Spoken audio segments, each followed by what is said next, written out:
Hello everyone, I am CoolGuy, welcome back, and one of the most intriguing things coming up with Shadowkeep next week is going to be the Hunter, specifically the Nightstalker, and when going through the buffs and nerfs that are happening, there's a possibility that there's going to be a meta shift on the Hunter, and I want to explore those today. Explore it enough so that you're aware of the possibilities, and the only thing left to do come Shadowkeep is to execute them and see if those possibilities are going to come true. As I'm prepping for Shadowkeep, there's a lot of things I want to cover for the expansion as far as content creation. I have day one things planned that I'm going to be covering with the changes, but I can't help but notice how the Hunter is changing. In today's video, I'm going to be going over the Nightstalker changes as well as some very underrated exotics that could possibly become go-tos with the buffs and nerfs that are happening, and that goes for PvE and PvP. Let's first go over the Nightstalker changes and how that affects the subclass, and the first thing to talk about is the bottom tree Nightstalker and the Shadowshot super itself. For the bottom tree, we have Vanish and Smoke. The Smoke Bomb grants invisibility to allies. With the changes, it gives one stack of Heart of the Pack. That's newly revamped to all allies hit. It grants plus 34 to armor, recovery, and agility. It also gives weapon reload and handling it. It has 3 stacks. They increase the invisibility from 7 to 8 seconds. For bottom tree, this is important, plus 34 to all those stats, and the stacks go to a ×3. We'll dive deep into that when the expansion comes. So you get that 1 stack by simply hitting a teammate with the Vanish and Smoke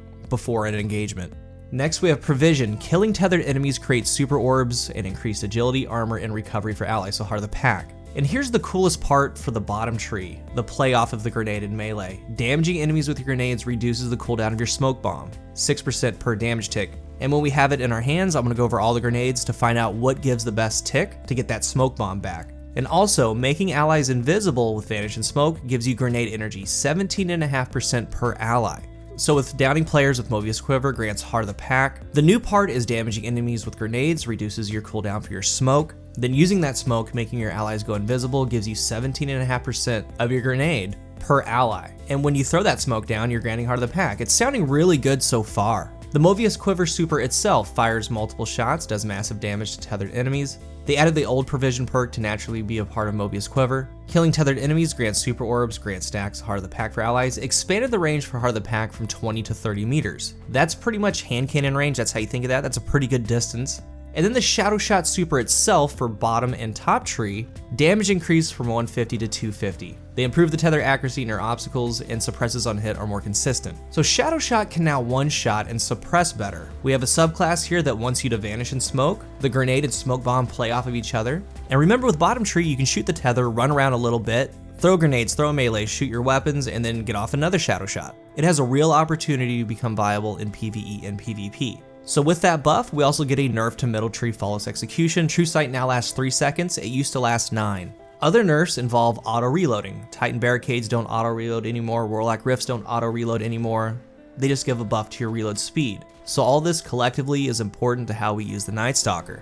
First off, I'm unaware on who to give credit to, it's something that's been talked about, but I do want to cover the sealed Ahamkara grasps and how they're going to play into PvE content. The exotic perk states, dealing melee damage reloads your currently equipped weapon. This is with a straight up melee, but the Hunter also has the burning knives, smoke bombs as a melee charge, and the middle tree Nightstalker has the longest effect with the corrosive smoke, it damages over time. So with all the nerfs coming to auto-reloading, the grasps are now in play for PvE content. When you smoke an enemy and it damages them over time, you can get upwards to 8 mountaintop shots without the reload. And of course this goes for every single weapon, but the mountaintop is one of the better examples to show. Not to mention on a middle tree, you can perform a shattering strike. Back up, throw the smoke on them, it does damage over time. So you're debuffing them and then hitting them with the mountaintop or whatever weapon you're using without reloading. So think about all the raid bosses and encounters that have a stationary target, Riven, things like that. You throw the grenade on them and start doing your damage phase. Then think about the Gambler's Dodge. Dodging near them recharges your melee so you can do it again.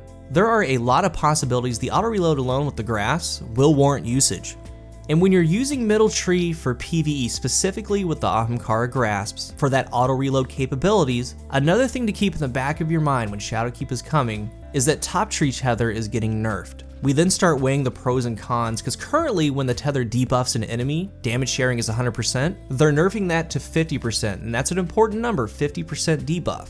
So middle tree has this longer corrosive smoke for your auto reload. The other asset of the skill tree is going to be the shattering strike. When in flawless execution and you melee your enemy, you apply a 50% debuff on them. So the same as the new nerfed Shadowshot. Keep all of this in mind as we approach Shadowkeep.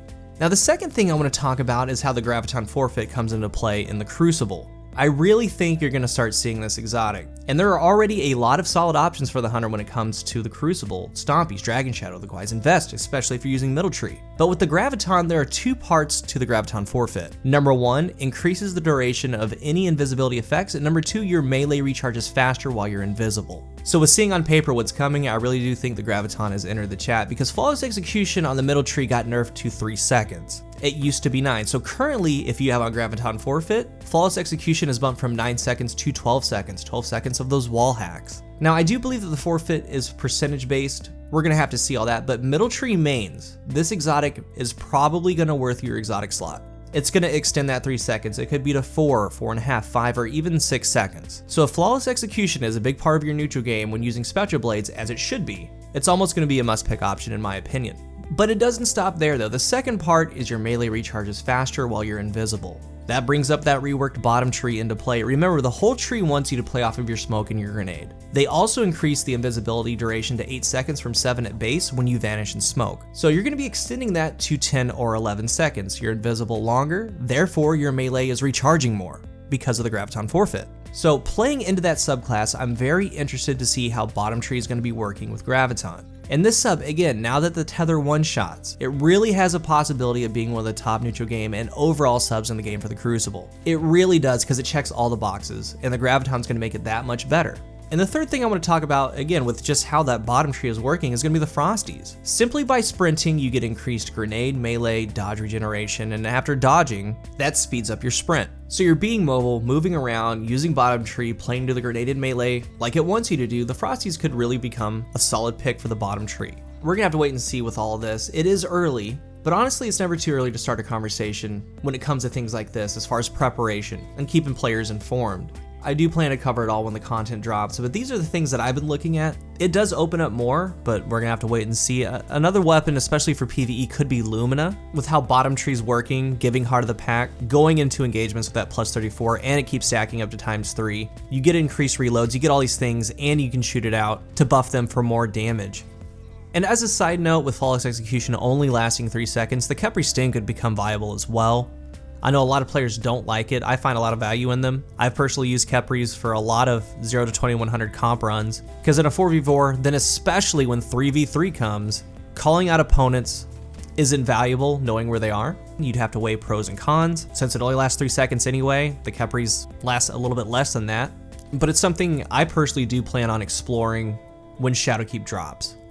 And before I go, it is worth bringing up the Orpheus Rigs, the go-to Nightstalker exotic for PvE. These got nerfed a while back, but it is worth exploring bottom tree with these. No one really uses bottom tree with the Orpheus that much right now, but remember the rigs also grant more Quiver energy. It allows you to get off 2 more shadow shots, and each kill you're getting Heart of the Pack and more orbs. It could be viable there. And as far as PvP, having more of that Quiver energy could be an option as well. We're just gonna have to wait and see.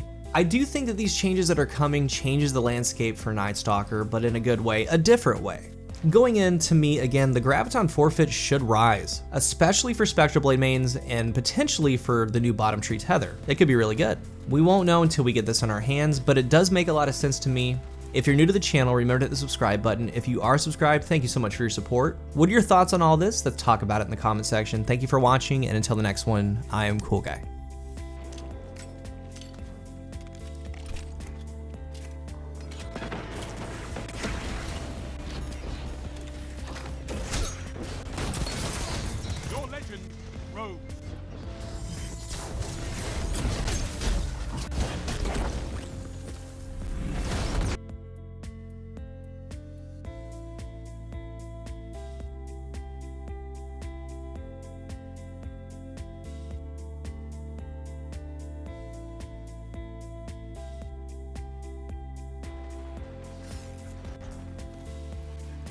Captured Zone C. You have zone